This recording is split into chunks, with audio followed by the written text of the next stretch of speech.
Halo, kami dari kelompok 8 kelas RB.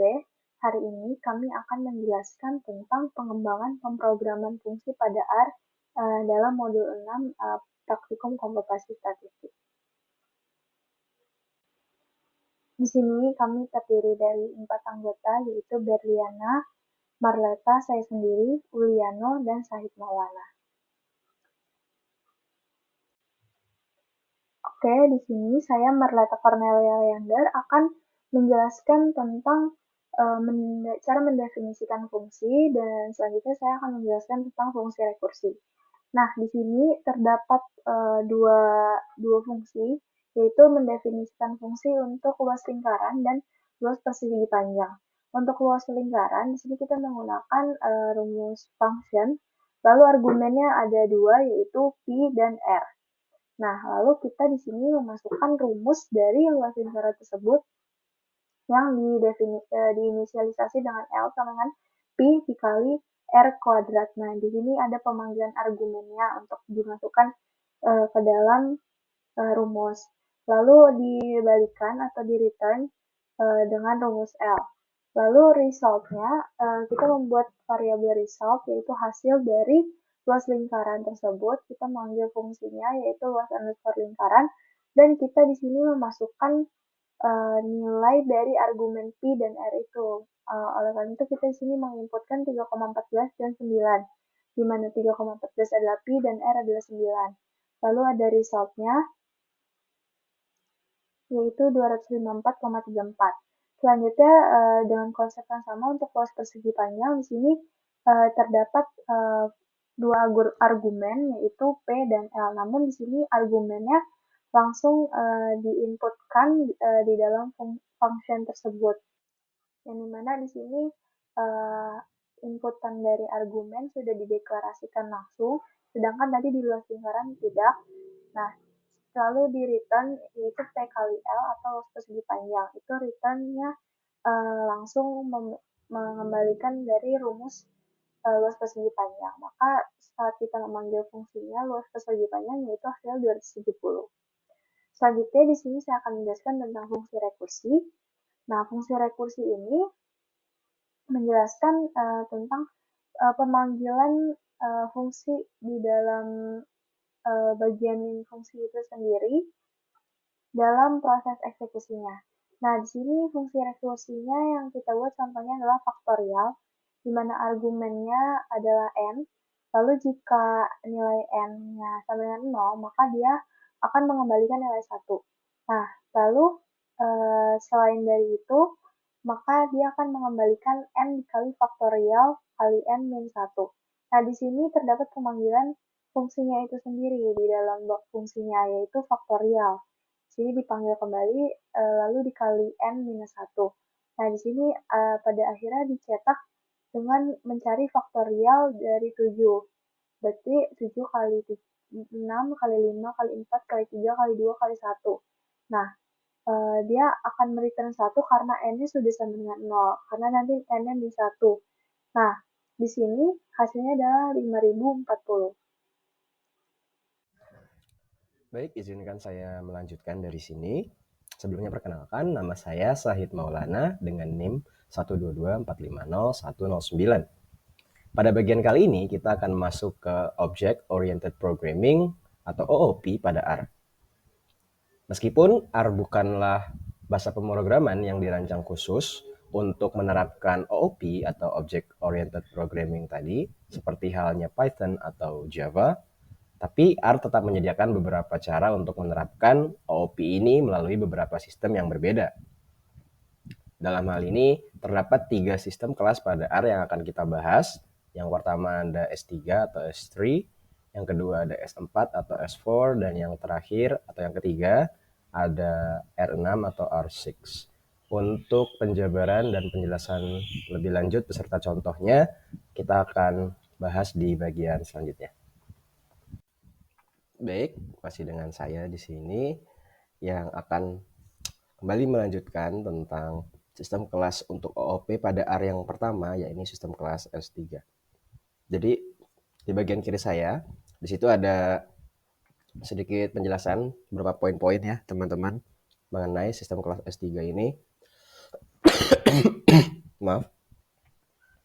Dimana yang pertama sistem kelas S3 ini merupakan kelas yang paling sederhana dan tergolong primitif teman-teman.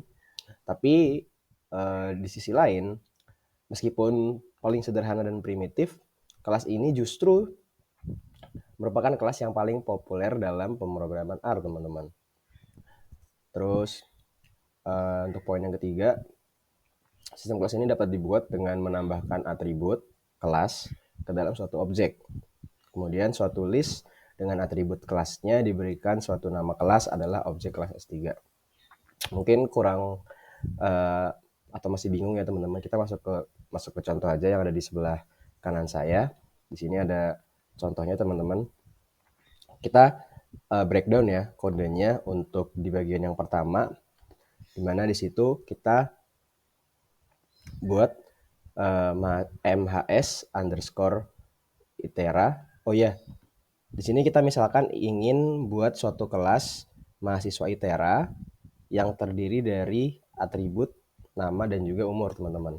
Kita masuk ke yang pertama ya, yaitu kita buat MHS underscore itera, terus kita assign dengan tanda panah function nama dalam kurung nama dan umur. Nah ini adalah deklarasi fungsi bernama atau MHS underscore itera yang menerima dua argumen, yaitu nama dan juga umur, di mana fungsi ini akan membuat objek mahasiswa itera. Kemudian MHS dalam tanda panah list nama sama dengan nama, kemudian umur sama dengan umur, di mana dalam fungsi ini kita membuat list mahasiswa yang memiliki dua elemen, yakni nama dan umur, di mana atribut nama dan umur diinisialisasi sesuai nilai yang diberikan sebagai argumen fungsinya. Yang ketiga, class dalam kurung MHS, terus kemudian tanda panah dalam tanda petik mahasiswa. Baris ini menetapkan kelas dari objek MHS menjadi mahasiswa, karena dengan ini MHS menjadi objek dari kelas mahasiswa itu sendiri. Kemudian return dalam kurung MHS, di mana fungsi MHS underscore itera mengembalikan list MHS sebagai output. Jadi secara keseluruhan fungsi MHS underscore itera ini digunakan untuk membuat objek mahasiswa dengan atribut nama dan juga umur. Begitu. Itu untuk yang di atas ya teman-teman. Kita masuk ke yang di tengah sini, maaf. Ya di situ kita menggunakan ini ya teman-teman, kita menulis metode print untuk kelas MHS. Jadi yang pertama ada print.mhs tanda panah function dalam kurung P, di mana ini adalah deklarasi metode print khusus untuk kelas MHS dalam kurung atau mahasiswa gitu. Kemudian ada di situ di dalamnya ada cat atau cat dalam kurung nama titik 2, terus ada P tanda dolar nama, terus koma dalam tanda petik ada garis miring N, di mana fungsi cat mencetak atribut nama dari objek P yang merupakan objek dari kelas mahasiswa dengan format nama. Kemudian di bawahnya juga ada lagi baris serupa, akan tetapi dengan atribut umur ya teman-teman. Itu sama saja. Jadi secara keseluruhan fungsi ini adalah metode khusus untuk mencetak informasi dari objek mahasiswa dengan cara yang terstruktur, gitu teman-teman. Nah, kemudian kita coba untuk menggunakan objek dan metodenya. Di situ kita buat MHS1 tanda panah MHS underscore itera dalam kurung Alice dalam tanda petik dan juga 21, di mana kita artinya membuat objek MHS1 dari kelas mahasiswa tadi dengan nama Alice dan umurnya 21. Kemudian kita print dalam kurung MHS1. Itu artinya kita memanggil metode print.mhs untuk mencetak data dari MHS1 yang sudah kita inisialisasi sebelumnya. Dan hasilnya seperti yang teman-teman bisa lihat di situ, namanya itu muncul Alice sesuai ya, dan juga umurnya juga 21, kayak gitu kurang lebih teman-teman. Itu saja yang dapat saya sampaikan. Mohon maaf apabila banyak salah dan banyak kurangnya. Kita akan lanjut ke sistem kelas yang berikutnya. Oke, jadi kelas S4 ini mengatasi masalah dalam kelas S3 dengan sistem objek yang lebih formal. Nah, dalam setiap objek itu didefinisikan secara formal di dalam satu kelas. Nah, sebuah kelas ini terdiri dari slot dengan tipe atau kelas spesifik. Nah, kelas S4 ini didefinisikan menggunakan set kelas dalam kurung tutup kurung. Nah, untuk yang pertama bisa dilihat di sini yang set kelas dalam kurung tutup kurung ini, dia tuh digunain untuk ngebuat kelas baru yang bernama dosen. Nah, untuk slots ini dia itu kayak nentuin atribut atau slot dari kelas si dosen ini. Nah, di sini tuh slot ini nama tipe karakter dan slot umur ini tipenya ini numerik. Nah, lalu ada dosen new yang dalam kurung dosen, nama Alexis umur sama dengan 30 itu. New ini di sini untuk membuat objek baru bernama dosen 1 dari kelasnya dosen dengan nilai nama sama dengan Alexis dan umur sama dengan 30. Nah, set method dalam kurung tutup kurung ini yang di sini bisa dilihat itu untuk ngedefinisiin metode show untuk objek kelas dosen yang nentuin cara nampilin objek saat dipanggil. Nah, metode ini itu nampilin nama dan umur. Nah, untuk notasi yang add ini digunain itu untuk kayak ngakses nilai dari slot dalam kelas S4. Nah, lalu dosen satu ini itu ya untuk nampilin outputnya, yang mana outputnya itu di situ tertera nama sama dengan Alexis umur 30. Nah, itu tuh ini tuh nunjukin nilai dari setiap slot objek dosen satu sesuai dengan format yang didefinisiin dalam metode show.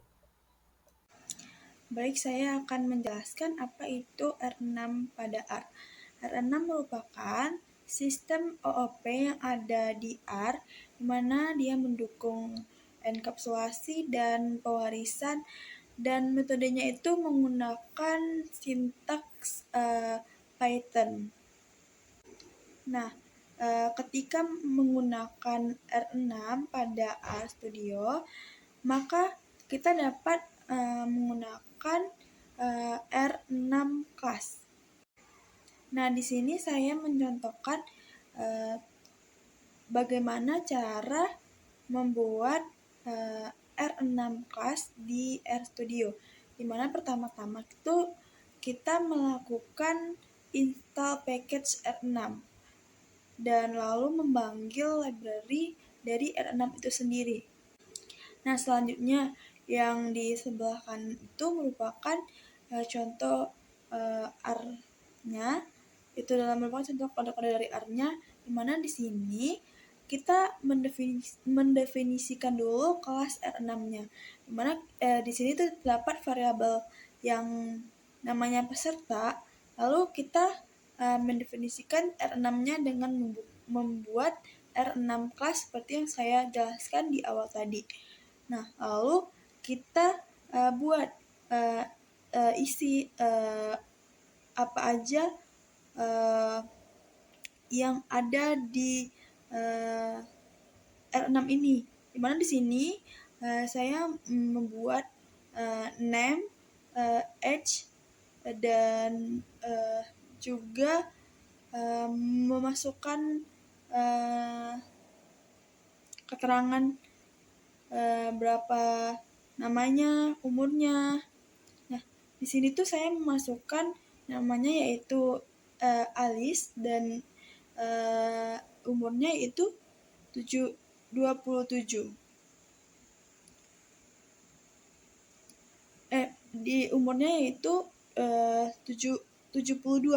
Nah, selanjutnya saya akan mengganti umurnya dengan 27. Kemudian di sini kita